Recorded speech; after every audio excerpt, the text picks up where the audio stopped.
কি বাড়ির জন্য মন খারাপ করছে? চিন্তা করো না, আমি প্রমিস করছি তোমার বাড়ির লোকের সাথে তোমার যে রিলেশনটা ছিল সেটা আবার সেই আগের মতো হয়ে যাবে, আর আমাদের বিয়ে আবার ঠিক করে হবে। দেখবে তুমি বলছো সব ঠিক হয়ে যাবে? হ্যাঁ হবে। আর দেখবে আমি তোমাদের বাড়ির সব থেকে প্রিয় জামাই হয়ে উঠবো, আইডিয়াল যাকে বলে। আমি জানি তুমি পারবে, কিন্তু জানো ভিক্টর, আমি এইভাবে বিয়েটা করতে চাইনি। আমি সবসময় চেয়েছিলাম পরিবারের সবার সাথে আনন্দ করে, সবার আশীর্বাদ নিয়ে। চিন্তা করো না, সব ঠিক হয়ে যাবে, আমি বলছি তো সব ঠিক হয়ে যাবে।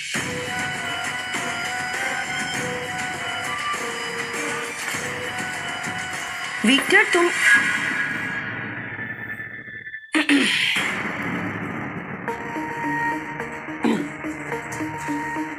আন্টি বসুন না।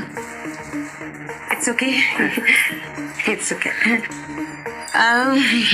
তিস্তা, যাও কিচেনে গিয়ে দেখো, আমি তোমার জন্য একটা সারপ্রাইজ রেখেছি। যাও। কি সারপ্রাইজ?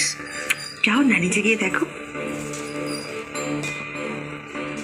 আর শোনো না, আজকের ব্রেকফাস্টটা কিন্তু আমি তোমার হাতেই খাবো। ও মা, তুমি আজ থেকে আমার বউকে এইসব কাজ করানো শুরু করে দিলে? কোন বাড়ি মেয়ে সেটা দেখো।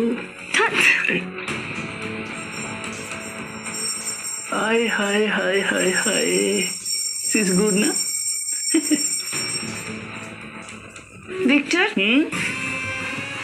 কি ব্যাপার বলো তো? আজকাল তুমি আমার কাছে আসো না, আমার সঙ্গে কথা বলো না, কি ব্যাপার? আরে বুঝতে পারছো না, আমি নিউলি ম্যারিড না। শোনো ভিক্টর, আমি তোমার দায়িত্ব নিয়েছি মানে এটা কিন্তু নয় যে আমি তোমার বউ তিস্তার দায়িত্বটাও নেব। It's not possible for me. So যে কারণে বিয়েটা করেছো সেটা তাড়াতাড়ি করো। ঠিক আছে, যাবো, আজই যাবো, সুচয় ঢুকবো। আর তাহলে আর দেরি? বা কাল ওভাবে কে নিয়ে আসতে বলেছিল? ভিক্টর, আমি যা করেছি কাল তোমার ভালোর জন্য করেছি। ওখানে বেশিক্ষণ থেকে কথা বাড়ালে, তুমি কি দীপাকে লক্ষ্য করেছো?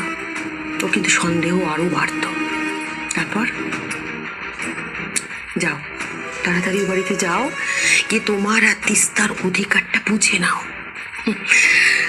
ধরে তোমার সব কাণ্ড কারখানা জানাজানি হয়ে গেলে কিচ্ছু পাবে না আর ওখান থেকে। কে জানাবে? ওই দীপা বৌদিমণি টিকটিকি হবে, স্পাইগিরি করবে। ভিক্টর, দীপা যে কোনো সময় যে কোনো কিছু করে ফেলতে পারে, তো তুমি তাড়াতাড়ি করো, নিজেরটা নিজে বুঝে নাও। বুঝে নেব, বুঝে নেব, খুব শিগগিরই বুঝে নেব। বুঝে নিতে হবে? কি বুঝে নিতে হবে?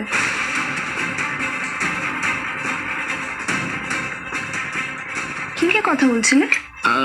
না মানে ওই দীপা। ইটস ওকে, আমরা দুদিন পরেই না সরি বলো। Sorry sorry. ওকে, তোমাদের ব্রেকফাস্ট